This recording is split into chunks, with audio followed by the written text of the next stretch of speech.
वीरा ने तबरेज़ को उस तबाही की और तबरेज़ को बचाने की सारी तफ़सील बताई। तुम्हें बिल्डौन की फ़ौज से इंतकाम लेना है। आज रात इस तरह पहाड़ी इलाके से निकल जाओ कि तुम्हें कोई देख ना सके। सुल्तान अय्यूबी के पास जाओ और उसे बताओ कि सलीबी फ़ौज तुम्हारे सर पर बैठी है और परसों तुम पर हमला करेगी। वीरा ने उसे बिल्डौन के हमले का सारा प्लान बता दिया और कहा, अब मेरी तरफ ना देखो, वरना यहाँ से हिल भी नहीं सकोगे। मैंने तुम्हें कहा था हमारी मंजिलें जुदा हैं। आज हम दोनों ने अपनी अपनी मंजिल पा ली है। अगर वीरा उसे हम्स की तबाही और कत्लेआम की कहानी न सुनाती तो तबरेज़ वहां से इतनी जल्दी न चलता। वो आंखों में आंसू लेकर वीरा से जुदा हुआ। शाम तारीख होते ही वो चुपके से निकला और बचता बचाता दूर निकल आया। सुल्तान अय्यूबी की फ़ौज की खैमागाह में आया और कहा कि वो सुल्तान के पास जाना चाहता है। इसे वहां पहुंचा दिया गया। सुल्तान अय्यूबी ने उसकी सारी दास्तान तहम्मुल से सुनी और उससे बिल्डौन की फ़ौज और उसके प्लान के मुतल्लिक़ पूरी इत्तला ली। उसने उसी वक्त अपने सलारों को बुलाया और ज़रूरी अहकाम दिए। शाह बिल्डौन ने तीसरी रात के आखिरी पहर सुल्तान अय्यूबी की खैमागाह पर हमला किया, मगर वो सिर्फ खैमे थे, फ़ौज नहीं थी। अचानक फ़िज़ा में फीते वाले तीरों के शरारे उड़े और खैमों पर गिरे। खैमे जिनके अंदर खुश्क घास और इस पर आतिशगीर सियाल का छिड़काव हुआ था, वो खौफनाक शोले बन गए। बिल्डौन ने ये हालत देखी तो उसने अपने मज़ीद दस्तों को हमले के लिए भेजा। उन पर दाएं और बाएं से तीरों की बौछारें पड़ी। सुबह हो गई।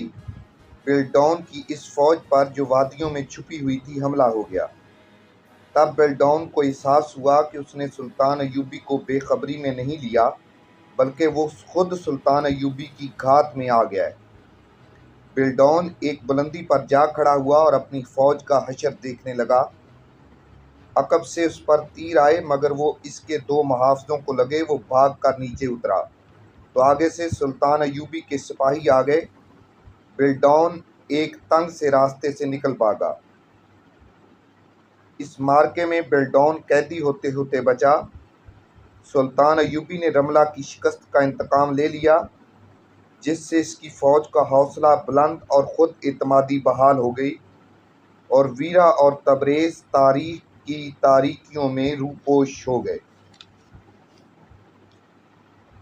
रज़िया खातून को खादमा ने इत्तला दी कि उसे उसकी बेटी शम्सुन्निसा मिलने आई है। रज़िया खातून की आंखें ठहर गईं, फिर इन आंखों से आंसू जारी हो गए। माँ बेटी उस वक्त जुदा हुई थीं जब बेटी की उम्र 9 साल थी। अब बेटी 15 साल की हो चुकी थी।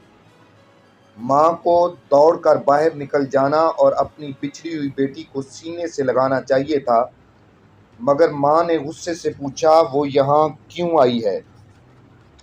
आपसे मिलने आई है, खातून ने कहा। शायद आपके पास वापस आ गई है। माँ पर खामोशी तारी हो गई। खादमा मुंतज़िर खड़ी थी। माँ ने कहा, उसे कहो वापस चली जाए, अपने गद्दार भाई के पास जाए, मेरे सामने आने की जुर्रत ना करे। ये तो उस वक्त बच्ची थी जब आपका बेटा उसे अपने साथ ले गया था, खादमा ने कहा। मासूम बच्ची को क्या मालूम था कि भाई उसे कहाँ ले जा रहा है। मैं जानती हूँ उसे भाई ने भेजा है, रज़िया खातून ने कहा, और मैं ये भी जानती हूँ क्यों भेजा है। मेरा बेटा गद्दार और बेगैरत है, मैं बेटी से नहीं मिलूंगी। रज़िया खातून नूरुद्दीन जंगी मरहूम की बेवा थी।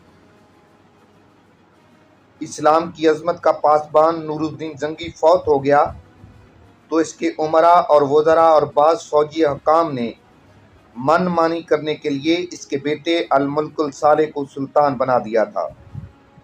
अल साले की उम्र सिर्फ 11 साल थी। शम्सुन्निसा इसकी छोटी बहन थी, उम्र 8-9 साल थी। जंगी मरहूम की सल्तनत के तहत बाज़ उमरा और किलादारों ने खुद मुख्तारी का ऐलान कर दिया और वो बगदाद की खिलाफत तक से आज़ाद हो गए।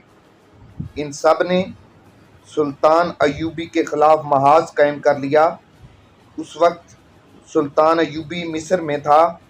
जंगी मरहूम और सुल्तान अय्यूबी के खिलाफ इन उमरा वगैरह को ये शिकायत थी कि इन दोनों ने ऐशो इशरत ममनू करार दे रखी थी।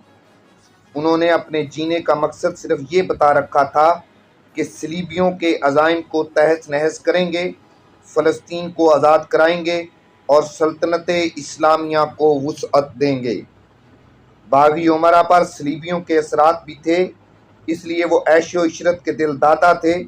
सलीबियों की बेची हुई लड़कियों और जवाहरात ने इन पर ईमान का जो गलबा था इसका असर ख़त्म कर दिया और उन्होंने इनका ईमान ख़रीद लिया था। नूरुद्दीन जंगी तो फौत हो ही गया था। अब ये लोग सुल्तान अय्यूबी को शिकस्त देकर इस हुक्मरानी को ख़त्म करने पर तुले हुए थे। जंगी मरहूम की आधी फ़ौज बागी कर ली गई थी। सुल्तान अय्यूबी को इत्तला मिली तो वो सिर्फ 700 सवारों के साथ दमिश्क में दाखिल हुआ। शहरियों ने इसका इस्तकबाल किया। शहर के काजी ने इसे शहर की चाबी दे दी, मगर फ़ौज का जो हिस्सा बागी था वो लड़ा। ये खाना जंगी थी। नूरुद्दीन जंगी की बेवा सुल्तान अय्यूबी की हामी थी। वो अपने खामद के मकासद की तकमील चाहती थी।